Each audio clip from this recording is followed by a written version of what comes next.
సదాశివసమారంభాం శంకరాచార్యమధ్యమాం అస్మదాచార్యపర్యంతాం వందే గురుపరంపరాం. హరి ఓం. శ్రీ గురుభ్యో నమః. హరి ఓం. వసుదేవసుతం దేవం కంసచానూరమర్దనం దేవకీ పరమానందం కృష్ణం వందే జగద్గురుం.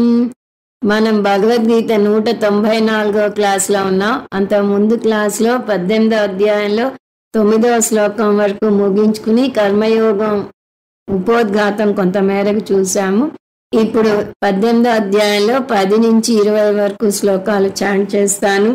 నద్వేష్ట్య కుశలం కర్మ కుశలేనానుషజ్యతే త్యాగీ సత్వసమావిష్టః మేధావి ఛిన్న సంశయః నహి దేహభృతా శక్యం త్యక్తుం కర్మాణ్యశేషతః యస్తు కర్మఫల త్యాగి సత్యాగీత్యభిధీయతే అనిష్టమిష్టం మిశ్రం చ త్రివిధం కర్మణః ఫలం భవత్యత్యాగినాం ప్రేత్య నతు సన్యాసినాం క్వచిత్.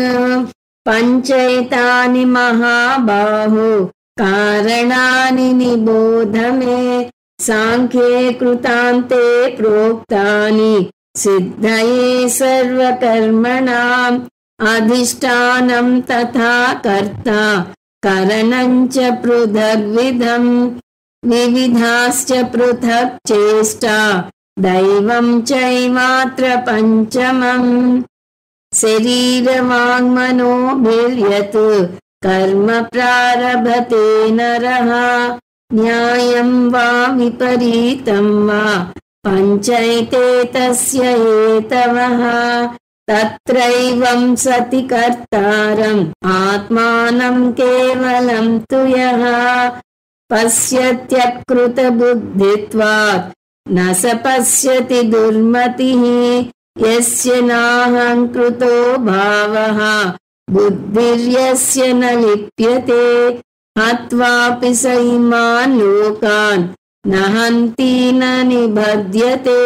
జ్ఞానం జ్ఞేయం పరిజ్ఞాత త్రివిధా కర్మ చోదన కరణం కర్మ కర్తేతి త్రివిధ కర్మ సంగ్రహః జ్ఞానం కర్మ చ కర్తా చ త్రిధైవ గుణభేదతః ప్రోచ్యతే గుణ సంఖ్యానే యథావత్ శృణుతాన్యపి సర్వభూతేషు ఏనైకం భావమవ్యయమీక్షతే అవిభక్తం విభక్తేషు తజ్ఞానం విద్ధి సాత్వికం.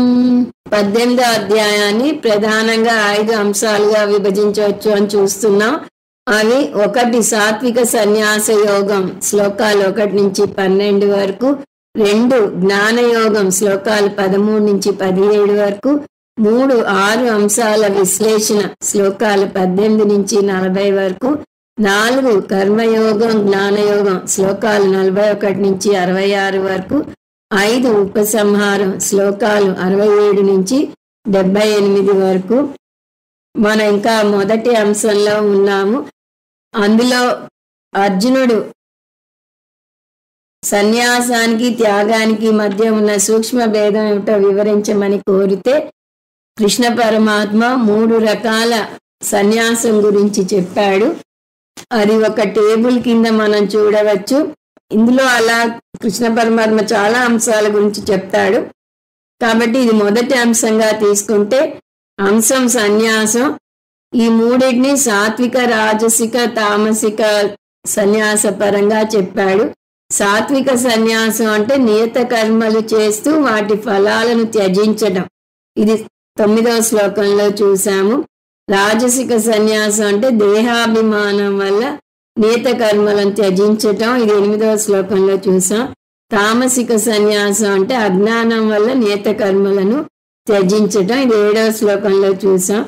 ఇది అయి మనం కర్మయోగం 3 అంశాలు చూడబోతున్నాం. శ్లోకాలు 10 నుంచి 12 వరకు దాని ఉపోద్ఘాతం చూస్తున్నాం. అది మళ్ళీ చూసి ముందుకు వెళ్దాం.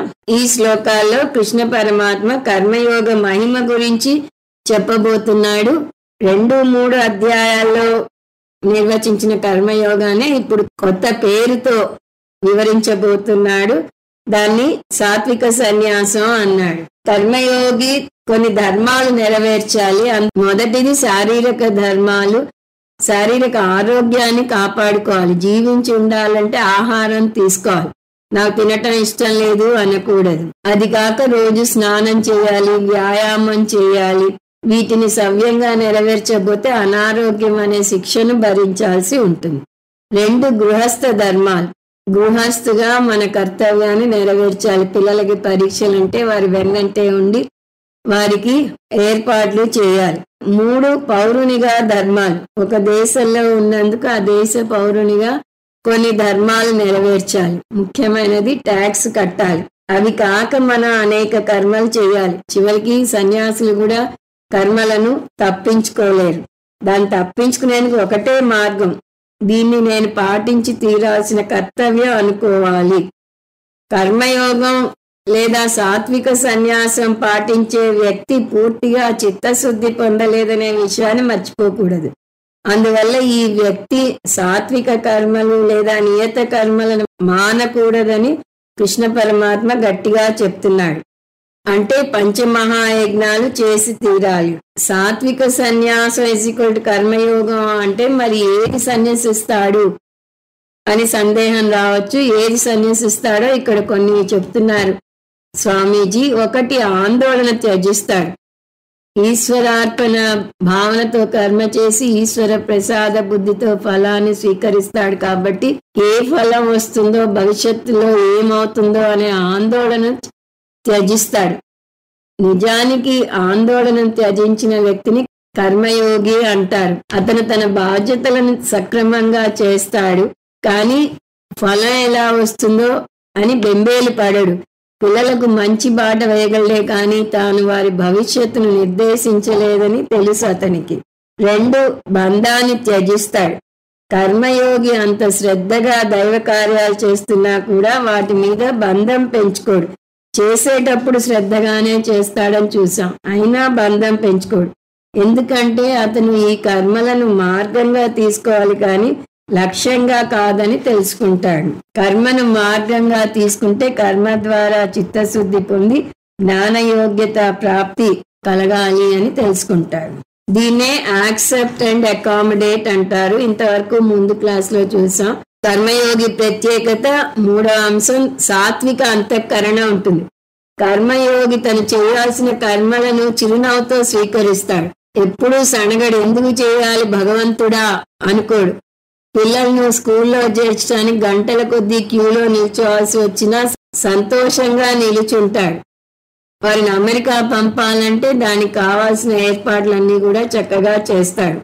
పెళ్లి చేసుకునే ముందు ఆలోచించాలి కానీ చేసుకున్నాక ఎందుకు చేసుకున్నాను అని బాధపడడు.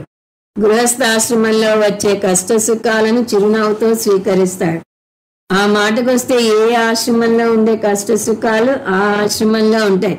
జీవితం ఏ దశలోనూ పూర్తిగా దుఃఖరహితంగా ఉండదు. ఏ ఆశ్రమం తీసుకున్నా కూడా దుఃఖ మిశ్రితత్వంగా ఉంటుంది. జీవితం అంటే కూడికలు తీసివేతల మేలు కలయిక అని తెలుసుకోవాలి అని తెలుసు కర్మయోగికి. ప్రశాంతత కావాలంటే ఒక శ్మశానంలోనే దొరుకుతుందని కూడా తెలుసు. అందువల్ల కర్మయోగి తను చేసే పనులను ఈ పనులు నాకు దుఃఖాన్ని ఇస్తాయి, ఈ పనులు నాకు సుఖాన్ని ఇస్తాయి అని వాటికి స్టాంపులు వేయడు. వాటిని అలా విభజించడు కూడా. కర్తవ్యం అంటే కర్తవ్యమే, దాని ముందు ఏ విశేషణం కలపడు. విశేషణం కలిపితే అది ఆందోళనను ఒత్తిడిని కలగజేస్తుంది. ఇటువంటి మనస్థితి కలిగి ఉండాలి అంటే అతనికి సాత్విక అంతఃకరణ ఉండాలి. రాజసిక మనసు ఉంటే ధర్మంతో బంధం పెంచుకుంటాడు. తామసిక మనసు ఉంటే అసలు కర్మే చేయకుండా తప్పించుకుంటాడు. కానీ కర్మయోగికి సాత్విక అంతఃకరణ ఉంటుంది. త్రైగుణ్య విషయ వేద నిస్త్రైగుణ్యో భవ అర్జున నిర్ద్వంద్వో నిత్య సత్యస్థః నిర్యోగక్షేమ ఆత్మవాన్. సత్వగుణంలో నిలబడాలి అంటే కర్మ మీద ద్వేషము ఉండకూడదు, బంధము ఉండకూడదు. అలా కర్మయోగం పాటిస్తే వచ్చే ఫలం ఏమిటి? అతను జ్ఞానయోగ్యత ప్రాప్తి పొందుతాడు, అంటే చిత్తశుద్ధి కలుగుతుంది అని చూస్తూ వస్తున్నాం. ప్రాకృత అంతఃకరణం కాస్త సంస్కృత అంతఃకరణం అవుతుంది. అప్పుడు అతను యజ్ఞదాన తపస్సులను తగ్గించుకోవచ్చు. మనసు సంస్కరించబడనంత వరకు ఈ కర్మలను చేసి తీరాలి. వెంటనే ఒక ప్రశ్న వస్తుంది, మనసు సంస్కరించబడిందో లేదో ఎలా తెలుస్తుంది? దానికి 2 పరీక్షలు పెట్టుకోవచ్చు అంటున్నారు స్వామీజీ. ఒకటి, వేదాంతం విలువ తెలుస్తుంది. జ్ఞానయోగ్యత ప్రాప్తి వస్తుందని చూసాం కదా, ప్రాప్తి వచ్చేసరికి వేదాంతం నేర్చుకోవాలి అనే తపన బయలుదేరుతుంది. వేదాంత విలువ తెలుస్తుంది. లేకపోతే వేదాంతం కూడా ఒక లౌకిక విద్యలాగా, ఒక అకాడమిక్ ఇంట్రెస్ట్ గా కనిపిస్తుంది. ముఖ్యంగా మాండూక్యోపనిషత్తు వంటి కష్టమైన ఉపనిషత్తులు ఎందుకు నేర్చుకోవాలి? దానివల్ల కలిగే లాభం ఏమిటి? జగత్తు గురించి, బ్రహ్మ గురించి నేర్చుకుంటే మా అమ్మాయి పెళ్ళవుతుందా, నాకున్న నీటి సమస్య పోతుందా అని అనిపిస్తుంది అంత ముందు వరకు. ఎప్పుడైతే జ్ఞాన యోగ్యత పొందుతారో అప్పుడు మనసు శుద్ధి అవుతున్న కొద్దీ తన సమస్యకు మూల కారణం అజ్ఞానం అని తెలుస్తుంది. అందువల్ల మనసు సంస్కరించబడింది అని తెలిపే మొదటి అంశం వేదాంతం విలువ తెలియటం. 2వ అంశం వేదాంతం అర్థం అవుతుంది. విలువ తెలియగానే సరిపోదు, వేదాంతం నేర్చుకుంటే అది అర్థం అవ్వాలి. తల మించి వెళ్ళిపోయింది అన్న భావన రాకూడదు. అప్పుడు వేదాంతం అర్థం అవటం మొదలవుతుంది. వేదాంతం అర్థమైంది అంటే సాధన చతుష్టయ సంపత్తి కలిగి అతను అర్హత పొందినట్టు అర్థం. కృష్ణ పరమాత్మే అటువంటి వ్యక్తిని యోగారూఢ అన్నాడు 6వ అధ్యాయంలో. యదాహినేంద్రియాతేషు న కర్మస్వనుషజ్జతే సర్వసంకల్ప సన్యాసి యోగారూఢస్తదోచ్యతే. సో జీవితంలో తక్కిన లక్ష్యాల కన్నా వేదాంతం బాగా ఆకర్షిస్తుంది. అలా ఆకర్షించింది అంటే అతను అర్హత పొందినట్టే. కానీ కర్మ విషయంలో కొన్ని నియమాలు కృష్ణ పరమాత్మ అంత ముందు కూడా చెప్పాడు, ఇప్పుడు చూద్దాం. మొదటిది, కర్మలను పూర్తిగా త్యజించకూడదు. ఈ అర్హత పొందగానే అతను కర్మలను తగ్గించవచ్చు, కానీ జాగ్రత్తగా గమనించండి, కర్మలను తగ్గించవచ్చు అంటున్నాం కానీ పూర్తిగా త్యజించకూడదు. అలా కర్మలను తగ్గించేసరికి అతనికి కొంత ఖాళీ సమయం ఏర్పడుతుంది. ఆ ఖాళీ సమయాన్ని మళ్ళీ దుర్వినియోగం చేయకుండా దాన్ని వేదాంతం నేర్చుకోవడానికి కేటాయించాలి. వేదాంత శ్రవణ మనన నిధిధ్యాసనలకు కేటాయించాలి. అలా చేయగలిగితే అతను గృహస్థుగానే ఉంటూ వేదాంతం నేర్చుకోవచ్చు. దీనికోసం సన్యాసం స్వీకరించవలసిన పని లేదు. సంస్కరించబడిన వైరాగ్యం పొందిన మనస్సుతో ఉపనిషత్తులను నేర్చుకుంటే, అంటే శ్రవణం చేస్తే అతను మేధావి అవుతాడు. శ్రవణం ద్వారా ఆత్మజ్ఞానం పొందుతాడు. ఆత్మజ్ఞానం ఏమిటి? తన స్వస్వరూపం తెలుస్తుంది. అహం బ్రహ్మ అస్మి అనే జ్ఞానం పొందుతాడు. చైతన్య పరంగా తను ఆ బ్రహ్మ ఒకటే అని నేర్చుకుంటాడు. మననం ఆ జ్ఞానాన్ని నిస్సంశయ జ్ఞానంగా మలుచుకోవడానికి తోడ్పడుతుంది. ఎప్పుడైతే ఈ జ్ఞానంలో నిలబడతాడో అప్పుడు అతనికి ఎండాకాలపు ఎండ ఎంత సత్యమో అహం బ్రహ్మాస్మి అనేది కూడా అంతే సత్యం అనిపిస్తుంది. అంటే ఉపనిషత్తు చెప్పిన వాక్యంగా కాకుండా అది ఒక ఫ్యాక్ట్గా అతనికి నిలబడిపోతుంది. ఆ విధంగా కర్మయోగం ద్వారా జ్ఞానయోగ్యత ప్రాప్తి కలుగుతుంది. అప్పుడు జ్ఞానయోగానికి వచ్చి మోక్షాన్ని పొందుతాడు. కర్మయోగం జ్ఞానయోగానికి దారితీస్తుంది. అంటే కర్మ మార్గం అవుతుంది, జ్ఞానం లక్ష్యం అవుతుంది. జ్ఞానయోగానికి వచ్చాక జ్ఞానం మార్గం అవుతుంది, మోక్షం లక్ష్యం అవుతుంది. సో జ్ఞానయోగం మోక్షాన్ని కలగజేస్తుంది. అందువల్ల కర్మయోగం వల్ల ఫలం ఏమిటి అని అడిగితే పరంపరయా మోక్షం అంటారు. కర్మయోగం ద్వారా చిత్తశుద్ధి పొంది జ్ఞానయోగానికి వచ్చి మోక్షం పొందుతారు. కర్మయోగాన్ని పూర్తిగా తీసి పారేయడానికి వీల్లేదు అని చాలాసార్లు చూసాం. కర్మయోగం లేనిదే జ్ఞానయోగం అసంభవం, జ్ఞానయోగానికి రానిదే కర్మయోగం అసంపూర్ణం అని చూస్తూ వస్తాం. అంటే అది ప్రత్యక్షంగా మోక్షాన్ని ఇవ్వదు, కానీ జ్ఞానయోగానికి వెళ్ళటానికి, తద్వారా మోక్షాన్ని పొందటానికి బాట వేస్తుంది. ఇది ఫలం. ముందేమన్నాం, కర్మలను పూర్తిగా త్యజించకూడదు అన్నాం. ఇప్పుడు కర్మలను త్యజించలేరు పూర్తిగా అంటున్నాడు కృష్ణ పరమాత్మ. సన్యాసం స్వీకరించినా కూడా భిక్షాటన చేయాలి. శరీరాన్ని ఆరోగ్యకరంగా ఉంచుకోవాలంటే స్నానం వంటి కర్మలను చేయాలి. అంటే మనిషిగా ఉన్నందుకు పూర్తిగా కర్మలను త్యజించలేడు.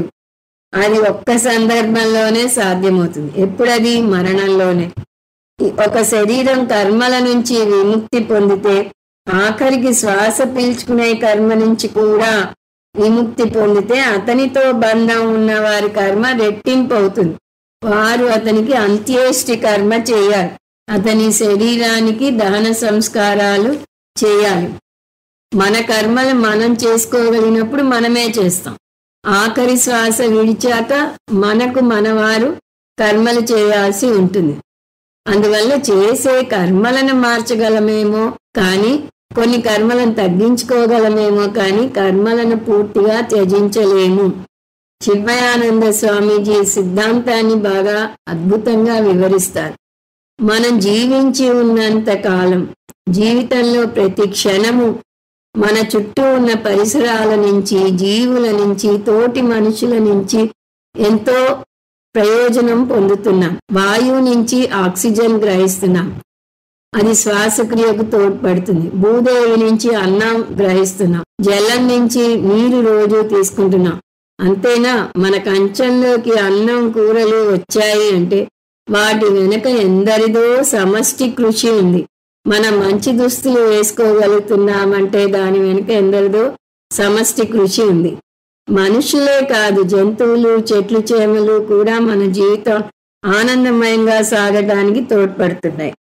ఇంతమంది నుంచి, ఇన్నింటి నుంచి మనం ఇన్ని లాభాలు పొందుతూ ఉంటే వాటికి తిరిగి తీర్చాల్సిన కనీస బాధ్యత మన మీద ఉంది. వారికి మనం రుణపడి ఉన్నాం. పంచమహాయజ్ఞాలు అంటే ఏమిటి? మనం తీర్చుకునే రుణాలే. దేవ రుణం, ఋషి రుణం, పితృ రుణం, మనిషి రుణం, భూత రుణం. వీరందరికీ మనం రుణపడి ఉన్నాం. అంటే మనం జీవించి ఉన్న నాళ్ళు మనం రుణపడే ఉంటాం. ఈ రుణాన్ని తీర్చుకోవడం ఎలా? మన శక్తి మేరకు మనం తిరిగి చేయటం ద్వారా. ఎన్నో పనులు కష్టపడి చేయనవసరం లేదు. ఒక్క గీతాబోధ తీసుకోండి. గీతాబోధ వల్ల మనం ప్రయోజనం పొందుతున్నామంటే దానికి మనం వ్యాసాచార్యుల వారికి రుణపడి ఉన్నాం. ఆయన దాన్ని లిఖించారు కాబట్టే ఈ రోజు మనం నేర్చుకోగలుగుతున్నాం. అలాగే అర్జునునికి రుణపడి ఉన్నాం. అర్జునుడు అడగకపోయి ఉంటే కృష్ణ పరమాత్మ బోధించి ఉండేవాడు కాదు. కృష్ణ పరమాత్మకు రుణపడి ఉన్నాం. కృష్ణ పరమాత్మ అర్జునునికి మాత్రమే బోధించలేదు, అర్జునుడిని బ్రాండ్ అంబాసిడర్ గా చేసుకుని మానవాళి మొత్తానికి, మానవాళి మేలు కోరి శాస్త్రం అంతరించిపోతోంది అని తనే దిగి వచ్చి బోధించాడు అని తనే చెప్పుకున్నాడు కూడా మొదట్లో. ఉపనిషత్తులు నేర్చుకోలేని వారికి ఒక్క భగవద్గీత నేర్చుకున్నా చాలు, సూక్ష్మంలో మోక్షం వస్తుంది. అంటే ఉపనిషత్తుల సారం అంతా అర్థమవుతుంది. మన పితృదేవతలకు రుణపడి ఉన్నాం. వారు తరతరాలుగా గురు శిష్య పరంపరగా గీతా బోధన అందించకపోయి ఉంటే ఇవాళ మనం ఇంత సుఖంగా, ఇంత తేలికగా గీతను నేర్చుకోగలిగి ఉండేవారం కాదు. పరమార్థానంద స్వామి ఇంత తేలికగా క్లాస్ రూమ్ టీచింగ్లా బోధ చేయకపోయి ఉంటే ఇంత భాండాగారాన్ని అందుకోగలిగి ఉండేవారం కాదు. చెట్లు మనకు కాగితాల రూపంలో పుస్తకాలుగా వేసుకోవడానికి ఆధారం ఇవ్వకపోయి ఉంటే భగవద్గీత పుస్తకాన్ని మనం ఇవాళ చదవగలిగేవారం కాదు. అందువల్ల ఒక్క గీతా పారాయణం చేస్తేనే పంచమహాయజ్ఞాలు చేసినంత ఫలం. దీనికి ప్రతిగా మనం ఏం చేస్తున్నాం అంటే ప్రతి ఒక్కరం గీతనే తిరిగి బోధించిన అవసరం లేదు. సమాజానికి మన వంతు సేవ మనం చేస్తే చాలు. ఎలా చేయాలి? కర్మ చేయటం ద్వారా. కర్మ చేస్తే దాని వెన్నంటే ఆందోళన వస్తుంది కదా అంటే కృష్ణ పరమాత్మ దానికి కూడా పరిష్కారం 2వ అధ్యాయంలోనే చూపించాడు. చెప్పడం తేలికే, ఆచరించడం కష్టం అనకండి. కృష్ణ పరమాత్మ చెప్పిన సలహాని గుర్తు పెట్టుకోండి. కర్మణ్యేవాధికారస్తే మా ఫలేషు కదాచన మా కర్మ ఫలహేతుర్భూః మా తే సంగోస్త్వ కర్మణి మయి సర్వాణి కర్మాణి సన్యస్యాధ్యాత్మచేతసా నిరాశీ నిర్మమో భూత్వా యుధ్యస్వ విగతజ్వరః. కృష్ణ పరమాత్మ చూపిన పరిష్కారం ఏమిటి? మనం చేసిన కర్మకు ఏ ఫలం వచ్చినా దాన్ని ఈశ్వర ప్రసాద బుద్ధితో తీసుకోవాలి. ఇంతవరకు కర్మయోగి ఎలా ఉండాలో, ఎలా అతని ప్రవర్తన మారుతుందో చూసాం. కర్మయోగి కాకపోతే కలిగే నష్టం ఏమిటో కూడా చూద్దాం. కర్మయోగి కాని వాడిని కర్మఠుడు అంటారు. కర్మయోగి భవిష్యత్తు గురించి ఆలోచించాడు, ఆందోళన చెందాడు అంటే ఇట్ గోస్ వితౌట్ సేయింగ్ కర్మఠుడు భవిష్యత్తు గురించిన ఆందోళనతో ఉంటాడు. ఆ భయం అవసరమైతే విలువలను వదులుకోవడానికి కూడా సిద్ధపడేలా చేస్తుంది. ఎందుకలా అధర్మానికి పాల్పడతాడు? భవిష్యత్తులో ఏ విధమైన ఇబ్బంది కలగకూడదని. భవిష్యత్తు మీద బెంగ వల్ల వర్తమానంలో రాజీ పడిపోతాడు. అందువల్ల అతను చేసే కర్మలు 3 రకాల ఫలితాలను ఇస్తాయి. అనిష్టం, ఇష్టం, మిశ్రం. అనిష్టం పాప ఫలాన్ని ఇస్తాయి, ఇష్టం పుణ్యఫలాన్ని ఇస్తాయి, మిశ్రం పుణ్యపాప ఫలాల మిశ్రమాన్ని ఇస్తాయి. అందువల్ల పునరపి జననం పునరపి మరణం కలుగుతుంది. ఈ 3 కర్మ ఫలాలు జీవించి ఉండగా కలుగుతాయి, మరణించాక కూడా 3 రకాలుగా కలుగుతాయి. అంటే పుణ్యం చేస్తే ఊర్ధ్వలోకాలకు వెళ్తాడు, పాపం చేస్తే అధోలోకాలకు వెళ్తాడు, మిశ్రమ కర్మలు చేస్తే మళ్ళీ ఈ లోకంలోనే మనిషిగా పుడతాడు. కానీ కర్మయోగి పరంపరయా మోక్షం పొందుతాడు. అంటే చిత్తశుద్ధి పొంది జ్ఞానయోగ్యత ప్రాప్తి పొంది జ్ఞానయోగానికి వచ్చి జ్ఞానం పొంది మోక్షం పొందుతాడు. ఇక్కడితో కర్మయోగం గురించిన విశ్లేషణ అయిపోయింది. ఈ నేపథ్యంతో 10, 11, 12 శ్లోకాలు చూద్దాము. కర్మయోగం శ్లోకాలు 10 నుంచి 12లో కృష్ణ పరమాత్మ కర్మయోగాన్ని స్తుతిస్తున్నాడు. కానీ దానికి వేరే పేరు పెట్టాడు, అది సాత్విక సన్యాసం అంటున్నాడు అనే విషయం మర్చిపోకూడదు. కాబట్టి ఇక్కడ మనం చూడబోయేది సాత్విక సన్యాస మహిమ, లేదా మనకు తెలిసిన భాషలో చెప్పాలి అంటే కర్మయోగ మహిమ.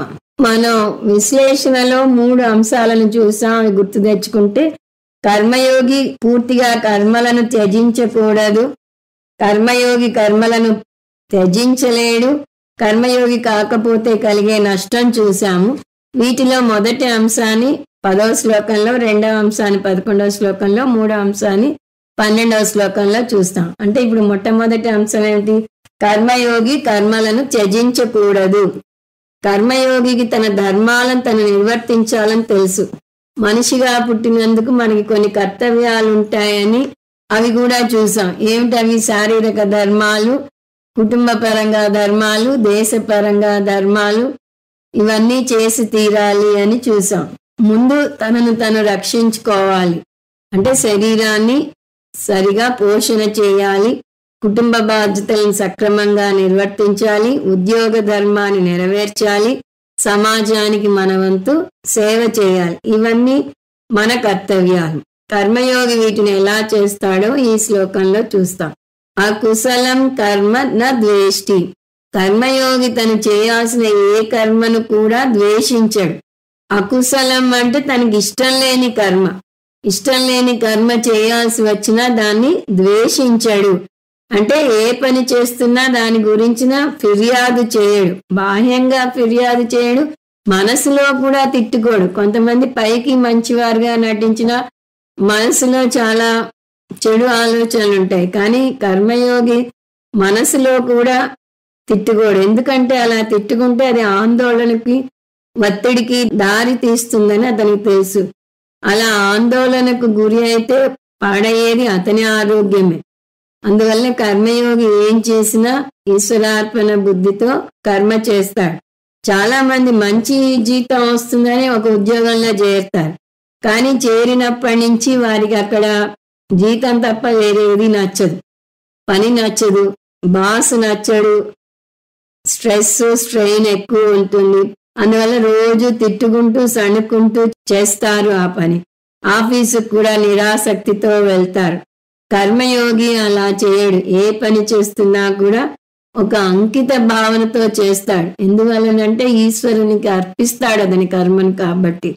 అందువల్ల అకుశలం కర్మ నా ద్వేష్టి అంటే తనకిష్టం లేని పనులను ద్వేషించడు. వెంటనే దానికి సంబంధించినది ఇంకోటి ఏంటి అంటే ఇష్టమైన పనులను ప్రేమిస్తాడు అనే అర్థం వస్తుంది. అతను ఇష్టమైన పనులను కూడా ప్రేమించడు అంటే వాటి మీద బంధం పెంచుకోడు. ఆ లైను కుశలే నా అనుషజ్జతే అంటే అతను ద్వంద్వాలకు అతీతంగా ఉంటాడు. సమత్వం యోగ ఉచ్యతే అని కర్మయోగి యొక్క నిర్వచనం చూసాం. అతను సుఖం వస్తే పొంగిపోడు, దుఃఖం వస్తే కుంగిపోడు, ఎవరన్నా మెచ్చుకున్నా మురిసిపోడు, తిట్టినా బాధపడడు. అందువల్ల ఇక్కడ కుశలేన అనుసజ్జతే అంటే తనకి ఇష్టమైన పనులు చేస్తున్నప్పుడు వాటి మీద బంధం పెంచుకోడు. జీవితం అంటే సుఖ దుఃఖాల మేలు కలయిక అని తెలుసు. అందువల్ల ఈ పని నాకు ఇష్టం, ఈ పని ఇష్టం లేదు అని తన కర్మలను రెండుగా విడగొట్టి చూడడు. అంటే రాగద్వేషాలనే కళ్ళజోడుతో మనం చూస్తాం. ఈ విషయాలు నాకు ఇష్టం, ఈ విషయాలు ఇష్టం లేదు అని అనేసరికి ఆ పనులను ఇష్టంగానో అయిష్టంగానో చేస్తాం. కానీ కర్మయోగికి తను ఒక పని చేయాలి అంటే చేసి తీరాలని తెలుసు, ఇష్టమని ఇష్టం కాకపోని. అందువల్ల ఇష్టాయిష్టాల ప్రసక్తి లేకుండా ఒక కర్తవ్యంగా తన బాధ్యతను నెరవేరుస్తాడు. కర్మ చేయాలి అంటే చేసి తీరాలి, దానికి మంచి చెడు అనే విశేషణం వాడకూడదు అని తెలుసుకుంటాడు. అందువల్ల ఈశ్వరార్పణ భావనతో చేస్తాడు. ఎవరు మనం కర్మయోగి అని అంటున్నాం. ఇప్పుడు కృష్ణ పరమాత్మ ఎవరని చెప్తున్నాడు? త్యాగి. త్యాగి అంటే ఇందాకే చూసాం, సాత్విక త్యాగి లేదా కర్మయోగి. సాత్విక సన్యాసం = కర్మయోగం అని చూస్తూ వస్తున్నాం. ఇప్పుడు కృష్ణ పరమాత్మ సన్యాసం బదులు త్యాగి పదాన్ని వేశాడు. మనం ముందే చూసాం, అర్జునుడు త్యాగికి సన్యాసికి మధ్య భేదం ఏమిటి చెప్పు అంటే కృష్ణ పరమాత్మ దృష్టిలో రెండు ఒకటే అని చూసాం. అందువల్ల ఇక్కడ ముందు సన్యాసం అని ఇక్కడ త్యాగి అంటున్నా కూడా రెండింటి అర్థం ఒకటే అని తీసుకోవాలి. సో ఇప్పుడు 3 పదాలు పర్యాయ పదాలుగా అర్థం చేసుకోవాలి. సాత్విక సన్యాసం, కర్మయోగం, త్యాగి అన్నీ ఒకటే. ఎందువలనంటే సన్యాసంలో అయినా త్యాగంలో అయినా కూడా ఏదైనా త్యజించాలి. కర్మయోగి ఏం త్యజిస్తాడు అంటే భవిష్యత్తు గురించిన బెంగను త్యజిస్తాడు అంటాడు కృష్ణ పరమాత్మ. భవిష్యత్తు తన చేతిలో లేదని, అతను ఈ జన్మలోనూ అంత ముందు జన్మలోనూ చేసుకున్న కర్మలను బట్టి ఉంటుందని తెలుసు కర్మయోగికి. అందువల్ల కర్మయోగి ఈశ్వర ప్రసాద బుద్ధితో ఫలాన్ని స్వీకరిస్తాడు. ఇంతవరకు కర్తగా ఈశ్వరార్పణ బుద్ధితో కర్మ చేస్తాడని చూసాం. ఇప్పుడు భోక్తగా ఎలా స్పందిస్తాడు అనే విషయం చెప్తున్నాడు. చేసిన ప్రతి కర్మకు కావాలనుకున్నా వద్దనుకున్నా ఫలం వచ్చి తీరుతుంది. అది భోక్తగా అనుభవించక తీరదు. కర్మఠుడు అయితే సుఖ దుఃఖ మిశ్రమ ఫలాలను అనుభవిస్తాడు. ఏ ఫలం వస్తుందో అనే బెంగతో ఆందోళనతో కలత చెందుతూ ఉంటాడు. కానీ కర్మయోగి చేసినప్పుడే ఆ కర్మను అనుభవిస్తాడు. కర్మయోగి ఎప్పుడో భవిష్యత్తులో వచ్చే ఫలం కోసం వేచి ఉండడు.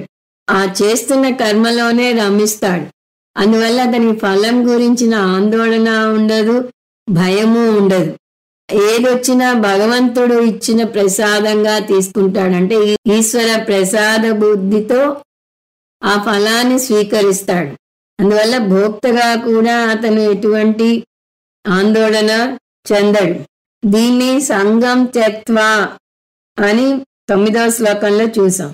అంటే ఫలత్యాగం అని చెప్పవచ్చు. కానీ కర్మయోగిని ఇంత స్తుతిస్తున్నా మైనస్ పాయింట్ మర్చిపోకూడదు. ఏమిటది? అతని మనసు పూర్తిగా సంస్కరించబడలేదు అని మర్చిపోకూడదు. కర్మయోగి ఇష్టమైన పనిని అయిష్టమైన పనిని కూడా శ్రద్ధగా చేస్తాడు.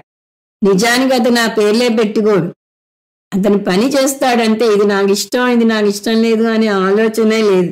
ఇటువంటి భావన అనుభవించాలి అంటే అతని మనసు ఎలా ఉండి ఉంటుంది? సత్వ సమావిష్ట, సత్వగుణంతో ఉంటుంది. రాజసిక గుణం ఉన్నా తామసిక గుణం ఉన్నా ఇలా ఇష్టాలు లేవు, నేను ఏదైనా ఈశ్వరార్పణ భావంతో చేస్తాను అని అనుకోలేడు. ఎందువలనంటే రాజసికంగా ఉంటే కర్మల మీద బంధం ఏర్పరచుకుంటుంది, తామసికంగా ఉంటే కర్మలను తప్పించుకోవడానికి ప్రయత్నిస్తుంది. అందువల్ల ఈ రెండూ లేకుండా సమభావం ఉండాలి అంటే సాత్విక అంతఃకరణ ఉండాలి. ఈ తక్కిన 2 గుణాలు మటుమాయం అవ్వాలి. సో కర్మయోగం పాటిస్తే వచ్చే ఫలం ఏమిటి అది మర్చిపోకూడదు. అది చిత్తశుద్ధి కలుగుతుంది అంటే జ్ఞానయోగ్యత ప్రాప్తి వస్తుంది. చిత్తశుద్ధి కలుగుతుందంటే ఏమిటి అర్థం? మనసు సంస్కరించబడుతుంది. అప్పుడు అతను కావాలంటే ఈ కర్మలను తగ్గించవచ్చు, త్యజించకూడదు కానీ తగ్గించవచ్చు. కానీ అతని మనసు చిత్తశుద్ధి పొందింది అని ఎలా తెలుస్తుంది? 2 అంశాలను ఉపోద్ఘాతంలో చూసాం. అవి ఒకటి, వేదాంతం మీద శ్రద్ధ ఏర్పడుతుంది. అంతవరకు వేదాంతం ఎందుకు, ఆ వేదాంతం నేర్చుకుని నేనేమి బాగుపడతాను, మా అమ్మాయి పెళ్ళి అవుతుందా, నాకు నీటి సమస్య తీరుతుందా, ఇదంతా వేస్ట్ అనుకునే వ్యక్తి, ఇది నా సమస్యలను ఎలా పరిష్కరిస్తుంది అనుకునే వ్యక్తి తన సమస్యలకు ఆత్మ అజ్ఞానమే కారణం అని తెలుసుకుంటాడు. ఆ విధంగా అతనికి వేదాంతం విలువ తెలుస్తుంది. 2వ సూచన, వేదాంతం అర్థం అవుతుంది.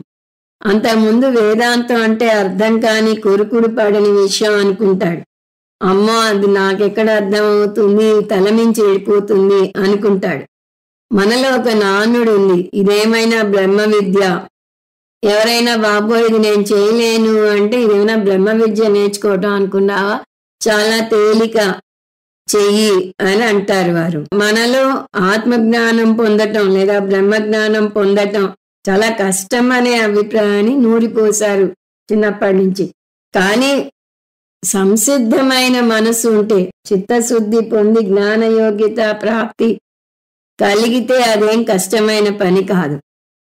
ఒకవేళ కష్టమే అయినా అసాధ్యం మాత్రం కాదు. కష్టం ఎవరికి? సంసిద్ధత లేని మనసుకు. ఎప్పుడైతే కర్మయోగి జ్ఞానయోగ్యతను పొందుతాడో అప్పుడే అతని వేదాంతం బాగా అర్థమవుతుంది. అతనికి అర్థమైంది అంటేనే అతను చిత్తశుద్ధిని పొందినట్టు అర్థం. ఈ చిత్తశుద్ధి పొందక ముందు జ్ఞానయోగానికి వస్తారు కొంతమంది, అప్పుడు అంత బాగా అర్థం కాదు. కానీ చిత్తశుద్ధి కలుగుతున్న కొద్దీ బాగా అర్థమై నాకు బాగా అర్థమవుతోంది అనుకోరు. స్వామీజీ బాగా చెప్తున్నారు అనుకుంటారు, అనుకుని ఊరుకోరు. వెళ్ళి స్వామీజీకి కూడా చెప్తున్నారు, ఇప్పుడు మీరు బాగా ఇంప్రూవ్ అయ్యారు, ఇప్పుడు బాగా చెప్తున్నారు అని. ఆయన మనసులో నవ్వి ఊరుకుంటారు, జ్ఞాని కాబట్టి, స్థితప్రజ్ఞుడు కాబట్టి. ఇతనికి ఇప్పుడు అర్థం అవుతోందన్నమాట అని ఆయనకు అర్థం అవుతుంది. ఆ విధంగా చిత్తశుద్ధి కలిగాక అంతవరకు వింటున్న వేదాంతమే చాలా తేలిగ్గా అర్థమవుతున్నట్టు అనిపిస్తుంది. ఎందువల్ల అంటే అతని మనస్సు అక్కడ సంసిద్ధత చెందింది. చిత్తశుద్ధి వల్ల సాధన చతుష్టయ సంపత్తి కలిగింది. దీనంతటినీ కలిపి యోగారూఢ అన్నాడు కృష్ణ పరమాత్మ 6వ అధ్యాయంలో. అందువల్ల చిత్తశుద్ధి కలిగింది అని తెలుసుకోవడానికి 2 పరీక్షలు. వేదాంతం విలువ తెలుస్తుంది, వేదాంతం అర్థమవుతుంది. మేధావి చిత్తశుద్ధి పొందితే కర్మలను తగ్గించుకుని ఆ మిగిలిన సమయాన్ని మళ్ళీ లౌకిక వ్యవహారంలో మునిగిపోకుండా ఆ సమయాన్ని వేదాంత శ్రవణ మనన నిధిధ్యాసనలకు వినియోగించాలి. దీనికోసం సన్యాసం స్వీకరించిన అవసరం లేదు అని చూసాం. ముఖ్యంగా ఈ అధ్యాయంలో కృష్ణ పరమాత్మ ఆశ్రమ ధర్మాలని బాహ్యంగా పాటించిన అవసరం లేదు, ఆంతరికంగా పాటిస్తే చాలు అని పదే పదే నొక్కి చెప్తున్నాడు. పూర్వం వర్ణాశ్రమ ధర్మాలు పాటించేవారు, అప్పుడు బాహ్యంగా సన్యాసం స్వీకరించేవారు. కానీ మనం ఈ అధ్యాయం మొదట్లో చూసాం, పూర్తిగా మనసు సంసిద్ధంగా లేకపోతే సన్యాసం స్వీకరిస్తే అతనికి అతనే భారం అవుతాడు, సమాజానికి కూడా భారం అవుతాడు అని చూసాం. అందువల్ల చిత్తశుద్ధి పొంది సాధన చతుష్టయ సంపత్తి పొందితే గృహస్థుగా ఉంటూనే వేదాంత శ్రవణ మనన నిధిధ్యాసనలు చేయగలుగుతాడు. మేధావి పదం శ్రవణాన్ని సూచిస్తుంది. తర్వాత పదం చిన్న సంశయ, ఇది మననాన్ని సూచిస్తుంది. శ్రవణంలో అజ్ఞాన నివృత్తి జరుగుతుంది. నిజానికి ప్రతి మనిషి ఆత్మ అనాత్మల మేలు కలయిక. కానీ మనం ఏం చేస్తాం, శాస్త్రానికి రాకముందు నేను అనాత్మను అనుకుని అనాత్మతో మమేకం చెందుతాం. అంటే శరీరం మనస్సులతో మమేకం చెందుతాం. ఆత్మజ్ఞానానికి వచ్చాక నేను ఈ రెండింటి మేలు కలయికను, నేను ఆత్మను, నేను అనాత్మ నుంచి ఆత్మ వైపు తిరగాలి అని అర్థం చేసుకుంటాం. అప్పుడు మేధావి అవుతాం. అంటే అజ్ఞాన నివృత్తి జరుగుతుంది శ్రవణంలో. కానీ కొన్ని సంశయాలు ఉండిపోతాయి. అంత తేలిగ్గా నేను ఆత్మను అని స్వీకరించలేం. నేనేమిటి, పరమాత్మనేమిటి, ఆత్మ = పరమాత్మ అని కూడా నేర్చుకుంటాం. నేనేమిటి, పరమాత్మ ఏమిటి, నేను ఒక అల్పజ్ఞుణ్ణి, ఆయన సర్వజ్ఞుడు అని ఇలా కొన్ని సందేహాలు వస్తాయి. ఆ సందేహాలు మననంలో తీరుతాయి. అహం బ్రహ్మాస్మి కేవలం జ్ఞానంగా కాకుండా, ఉపనిషత్తుల్లో వచ్చిన వాక్యంగా కాకుండా ఒక సత్యంగా మారాలి అంటే దాని గురించిన మననం చేయాలి. ఎండాకాలంలో ఎండ ఉండటం ఎంత సత్యమో తను బ్రహ్మ అవటం కూడా అంతే సత్యం అని జీర్ణించుకోగలుగుతారు. శ్రవణంలో జ్ఞానాన్ని పొందితే మననంలో ఉన్న సంశయాలు తొలగిపోతాయి. నిస్సంశయ జ్ఞానం కలుగుతుంది. అందువల్ల మననాన్ని సంశయ నివృత్తి అని కూడా అంటారు. సో చిన్న సంశయ అంటే సంశయాలు తొలగిపోతాయి. చిన్న సంశయ పదం మననాన్ని సూచిస్తుంది అని చూసాం. అందువల్ల కర్మయోగం ద్వారా జ్ఞానయోగ్యతను పొంది జ్ఞానయోగానికి వచ్చి శ్రవణ మననాలు చేసి జ్ఞానాన్ని పొందుతారు. మేధావి పదం శ్రవణాన్ని, చిన్న సంశయ పదం మననాన్ని సూచిస్తాయని చూసాం. ఈ విధంగా కర్మయోగం జ్ఞానయోగానికి దారితీస్తే జ్ఞానయోగం మోక్షానికి దారితీస్తుంది. ఇప్పుడు 11. నహి దేహభృతా శక్యం త్యక్తుం కర్మాణ్యశేషతః యస్తు కర్మఫల త్యాగి సత్యాగీత్యభిధీయతే. మనం కర్మయోగం గురించి చూసిన 3 అంశాలలో 2వ అంశం కర్మయోగి కర్మలను త్యజించలేడు. అంత ముందేమన్నాం, పూర్తిగా త్యజించకూడదు అన్నాం. ఇప్పుడేమంటున్నాం, కర్మలను త్యజించాలి అనుకున్నా కూడా త్యజించలేడు అంటున్నాం. ఎందుకంటే మనం జీవించి ఉన్ననాళ్ళు ఏదో ఒక కర్మ చేసి తీరక తప్పదు. శరీర ఆరోగ్యం కోసం అయినా స్నానాది కర్మలు చేయాలి. అందువల్ల కృష్ణ పరమాత్మ ఇక్కడ ఈ విషయం హెచ్చరిస్తున్నాడు. కర్మాణ్యశేషతః త్యక్తుం న శక్యం. కర్మాణి అశేషతః అంటే కర్మలను పూర్తిగా త్యజించటం నా శక్యం, సాధ్యం కాదు, ఎవరికీ సాధ్యం కాదు అంటున్నాడు. మహా అయితే చేసే కర్మలను మార్చగలం, లేదా కొన్ని కర్మలను తగ్గించుకోగలం, కానీ పూర్తిగా త్యజించటం కుదరదు. మనం హాయిగా ఊపిరి పీల్చుకుంటున్నామంటే, అన్నపానాదులు స్వీకరించగలుగుతున్నామంటేనే దానికి పంచభూతాలకు రుణపడి ఉండాలి. మనం దుస్తులు ధరిస్తున్నా, కంచంలో అన్నం వడ్డించుకున్నా దాని వెనుక ఎందరిదో సమష్టి కృషి ఉంది. ఎవరో పంటలు పండించాలి, దాన్ని ఎవరో మహానగరానికి జారవేయాలి, ఎవరో మనకి అమ్మి పెట్టాలి, మనం దాన్ని కొనుక్కుంటే ఇంటికి తీసుకొస్తే ఎవరో మనకి వంట చేసి పెట్టాలి, ఇంకెవరో వడ్డించాలి. ఇన్ని తతంగాలు ఉన్నాయి మధ్యలో, చిన్న చిన్న విషయాలు వదిలేసినా కూడా. అందువల్ల ఏ ఒక్క పని మనం చేయగలుగుతున్నా కూడా అది మనం ఒక్కళ్ళమే చేయటం లేదు, దీని వెనక సమష్టి కృషి ఉంది అని అర్థం చేసుకోవాలి. చిన్మయానంద స్వామి ఈ విషయాన్ని అద్భుతంగా చెప్తారని కూడా చూసాం. మనం జీవించి ఉన్నంత వరకు మనం ఎవరో ఒకరికి ప్రతి క్షణము రుణపడి ఉన్నాము. జీవించాకే కాదు, మరణించాక కూడా మనకి అంత్యేష్టి కర్మ చేసే వారికి కూడా మనం రుణపడి ఉంటాం. అందువల్ల మనం ఎదుటి వారి నుంచి మనకి తెలుసో తెలియకో లబ్ధి పొందుతున్నాం కాబట్టి మనం కూడా మన కర్తవ్యంగా మళ్ళీ వారికి తిరిగి ఇవ్వాలి. ఒక్కోసారి గేమ్స్లో ఆడించే వాటిలో ఒక ప్రశ్న అడుగుతూ ఉంటారు, మీకు తెలియని వారికి ఒకరికి థ్యాంక్స్ చెప్పండి అని. అంటే మీరు కాఫీ తాగుతున్నారంటే ఆ కాఫీ గింజలని కనుగొని దాన్ని టీగా మలిచి అందజేసిన వారికి థ్యాంక్స్ చెప్పుకోవాలి. అలాగే కుక్కర్లో వంట నిమిషంలో అవుతోంది అంటే కుక్కర్ని కనుగొన్న వాళ్ళని, దాన్ని తయారు చేసిన వాళ్ళని, దాన్ని అమ్మి పెడుతున్న వాళ్ళని, దాన్ని వాడుతున్న మీ ఇంట్లో వాళ్ళని, వీరందరినీ ఒకసారి తలుచుకోవాలి. అలా ప్రతి పని వెనుక అనేక మంది కృషి ఉంది. మీ జీవితం ఈ రోజు ఇంత సాఫీగా, హాయిగా, కంఫర్టబుల్గా సాగుతోంది అంటే ఎందరో మేధావుల మేధస్సు, ఎందరో కార్మికుల శ్రమ దాని వెనక ఉంది. ఇంతమంది నుంచి మనం ఇంత లబ్ధి పొందుతుంటే మనమేం తిరిగిస్తున్నాము దేశానికి అనే విషయం ఆలోచించుకోవాలి. ఎప్పుడో మన పెద్దవారు నేర్పించారు, దేశం నాకేమిచ్చింది అని కాదు ప్రశ్న, దేశానికి నేనేమిస్తున్నాను అని ఆలోచించుకోవాలి అంటారు. శాస్త్రం కూడా మనకి అదే చెప్తున్నది. అందువల్లనే మనకి పంచమహాయజ్ఞాలు అంతగా నూరిపోస్తుంది శాస్త్రం. ఈ పంచమహాయజ్ఞాల గురించి మనం ఉపనిషత్తుల్లో ఇంకా చూస్తాం. పంచమహాయజ్ఞాలనే ఇంకొక రకంగా చూస్తే పంచమహా రుణాలు అనవచ్చు అని కూడా చూసాం. యజ్ఞం పేరు తీసి రుణం పేరు వేసుకుంటే దైవ రుణం, ఋషి రుణం, పితృ రుణం, మనిషి రుణం, భూత రుణం తీర్చుకోవాలి. ఉపోద్ఘాతంలో మనం చూసాం, ఒక్క భగవద్గీత నేర్చుకుంటేనే మనం 5గురికి రుణపడి ఉన్నాము అని తెలుస్తుంది. ఏమిటది? దైవం అయిన కృష్ణ పరమాత్మకు, ఋషులైన వేదవ్యాసులకు, మన స్వామీజీకి, మనకు అందజేసిన పితృదేవతలకు, గీత ఆవిర్భావానికి మూల కారణమైన శ్రేష్టమైన పురుష పుంగవుడైన అర్జునునికి, గీతా పుస్తకానికి కాగితాలనిచ్చిన వృక్షాలకు రుణపడి ఉన్నాం. 5వ యజ్ఞం లేనంత మాత్రాన 4 యజ్ఞాలే చేస్తున్నాం అనకూడదు. పంచమహాయజ్ఞాలు చేస్తున్నట్టే లెక్క.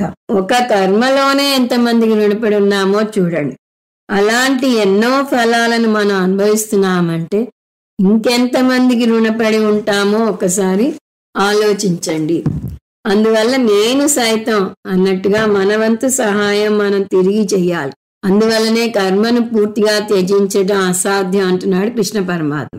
కానీ కర్మ చేస్తే కర్మ ఫలం గురించిన ఆందోళన ఉంటుంది కదా, దాన్ని ఎలా తప్పించుకోవడం అంటే కృష్ణ పరమాత్మే మార్గం కూడా చూపిస్తున్నాడు. కర్మ ఫల త్యాగి భవ మనం బ్రాకెట్లో కలుపుకుంటాం. అంటే కర్మను చెయ్యి, నీ వంతు బాధ్యతను సక్రమంగా నెరవేర్చు, కానీ ఫలం ఎలా వస్తుంది అని ఆశించకు. ఫలాన్ని ఆశించకు అంటే ఫలం ఆశించకుండా మందబుద్ధి ఉన్నవాడు కూడా ఏ కర్మ చేయడు. ఇది చేస్తే ఇది రావాలి అని ఆశించే చేస్తాడు. కానీ ఆశించిన ఫలం రాకపోయినా ఆందోళన పడకు అని దీని అర్థం.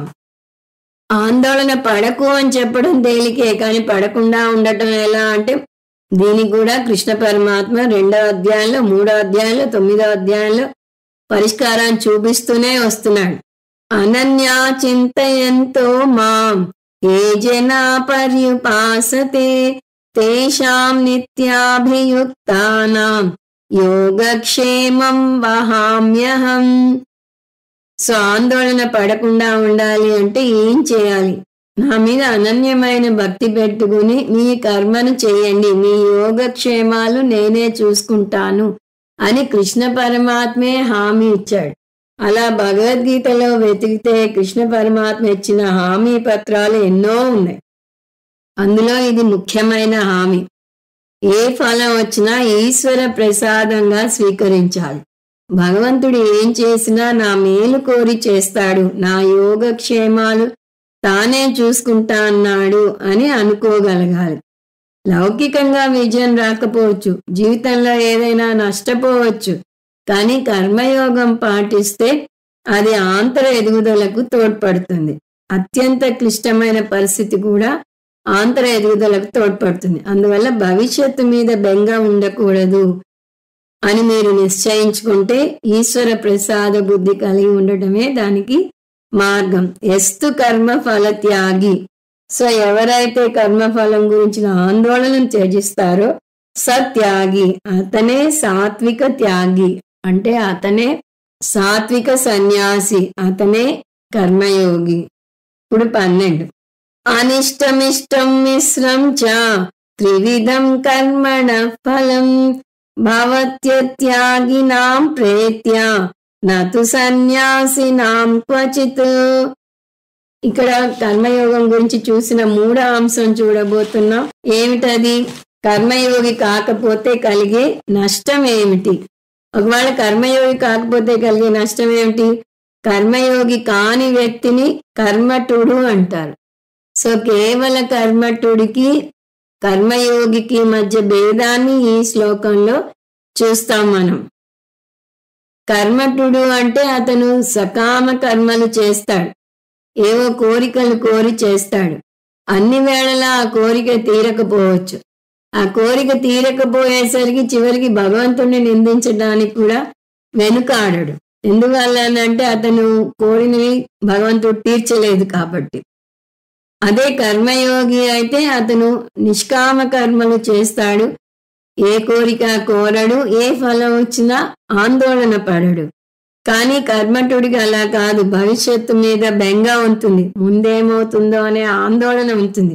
తన కోరిక తీర్చుకోవడం కోసం అడ్డదారులు తొక్కడానికి కూడా వెనుకాడడు. విలువలకు విలువనివ్వకుండా అధర్మం వైపు తిరిగే ప్రమాదం ఉంది. అందువల్ల అటువంటి కర్మలు 3 రకాల ఫలాలను ఇస్తాయి. అనిష్టం, అనిష్టం అంటే పాప ఫలం.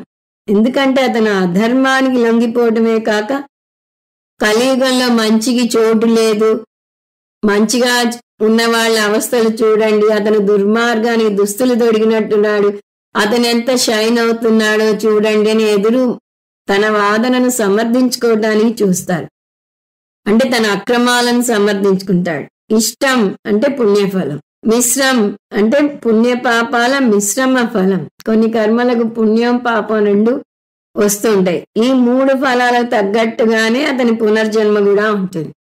కేవల కర్మఠుడు మిశ్రమ కర్మలు చేస్తాడు కాబట్టి అతను పుణ్యం చేస్తే పుణ్యలోకాలకు, పాపం చేస్తే పాపలోకాలకు, 2 కలిపి చేస్తే మళ్ళీ మనుష్య లోకానికి వస్తాడు అని మనం 14వ అధ్యాయంలో కూడా చూసాం.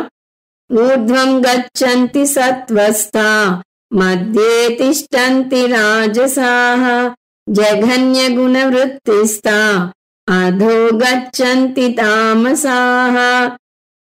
సో సత్వగుణం ఉన్నవారు ఊర్ధ్వలోకాలకు, తమో గుణం ఉన్నవారు అధోలోకానికి వెళ్తే, రాజస గుణం ఉన్నవారు మిశ్రమ కర్మలు చేస్తారు కాబట్టి వారు మధ్యలోకం అయిన భూలోకంలో పుడతారు అని అక్కడ వస్తుంది.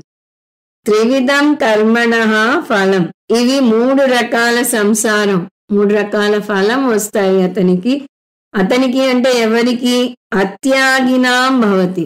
ఇంత ముందంతా త్యాగి భవతి అన్నాడు, ఇక్కడ అత్యాగినాం భవతి అంటున్నాడు. అంటే త్యాగి అంటే కర్మయోగి, అత్యాగి అంటే కర్మయోగి కాని వ్యక్తి. అంటే కేవల కర్మఠుడు.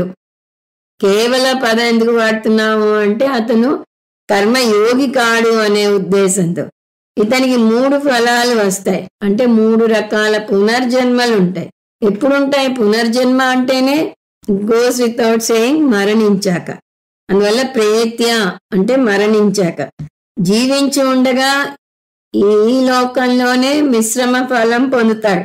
అవి సుఖం, దుఃఖం, మిశ్రమ ఫలం. దానికి ఉదాహరణ చూడండి. క్రికెట్ ఆటలో ఒక క్రీడాకారుడు ఎప్పటి నుంచో ఎదురు చూసిన సెంచరీ కొట్టాడు. అంతకుముందు సెంచరీ దగ్గరికి వచ్చి అవుట్ అయిపోయేవాడు. ఇప్పుడు ఎదురు చూసిన సెంచరీ కొట్టాడు, కానీ మిశ్రమ ఫలం వస్తుంది. ఎందువల్ల? అతని టీం ఆ మ్యాచ్లో గెలవలేదు. అంటే అప్పుడు అతను సెంచరీ కొట్టినందుకు ఆనందంగా ఉంటుందా, వారి జట్టు ఓడిపోయినందుకు బాధగా ఉంటుందా? మిశ్రమ భావన ఉంటుంది. ఒక పాట ఉంది, కొంతమంది ఏడుస్తారు, కొంతమంది నవ్వుతారు, కొంతమంది ఏడుస్తూ నవ్వుతారు, కొంతమంది నవ్వుతూ ఏడుస్తారు అని. అంటే జీవితం ఇలా సుఖ దుఃఖాల మేలు కలయిక అని చెప్పడానికి ఈ విషయం వస్తుంది. అలాగే మరణించాక కూడా 14వ అధ్యాయంలో చూసినట్టుగా పుణ్యం చేసిన వారు పుణ్యలోకాలకు, పాపం చేసిన వాళ్ళు అధోలోకాలకు, రెండింటి మిశ్రమం చేసిన వాళ్ళు మధ్యలోకానికి అంటే భూలోకానికి వెళ్తారు అని చూసాం. నతు సన్యాసినాం క్వచితు, కానీ కర్మయోగికి పునర్జన్మ ఉండదు. సన్యాసి అంటే సాత్విక సన్యాసి లేదా కర్మయోగి, అతనికి ఎందుకు పునర్జన్మ ఉండదు? అతనికి సంచిత కర్మలు ఉంటాయి కదా, అవి దగ్ధం అవు కదా అనే సందేహం రావచ్చు మీకు. కర్మయోగి పరంపరగా మోక్షం పొందుతాడు అనే విషయం మర్చిపోకూడదు. అంటే కర్మయోగి చిత్తశుద్ధి పొందుతాడు. చిత్తశుద్ధి వల్ల అతనికి గురు ప్రాప్తి కలుగుతుంది. గురు ప్రాప్తి జ్ఞాన ప్రాప్తికి దారితీస్తుంది. జ్ఞాన ప్రాప్తి మోక్ష ప్రాప్తికి దారితీస్తుంది. గురు ద్వారా శాస్త్రాన్ని శ్రవణ మనన నిధిధ్యాసనలు చేసి మోక్షం పొందుతాడు. అందువల్ల కర్మయోగికి పరంపరగా మోక్షం వస్తుంది. ఈ విషయం మర్చిపోకూడదు. సాక్షాత్ మోక్షం రాదు. అలా అయితే జ్ఞానయోగానికి ఎందుకు, కర్మయోగంలోనే ఉండిపోవచ్చు కదా అనుకుంటారు. ఏ స్టెప్స్ ఎక్కడి దాకా తీసుకెళ్తాయి అనేది అర్థం చేసుకోవాలి.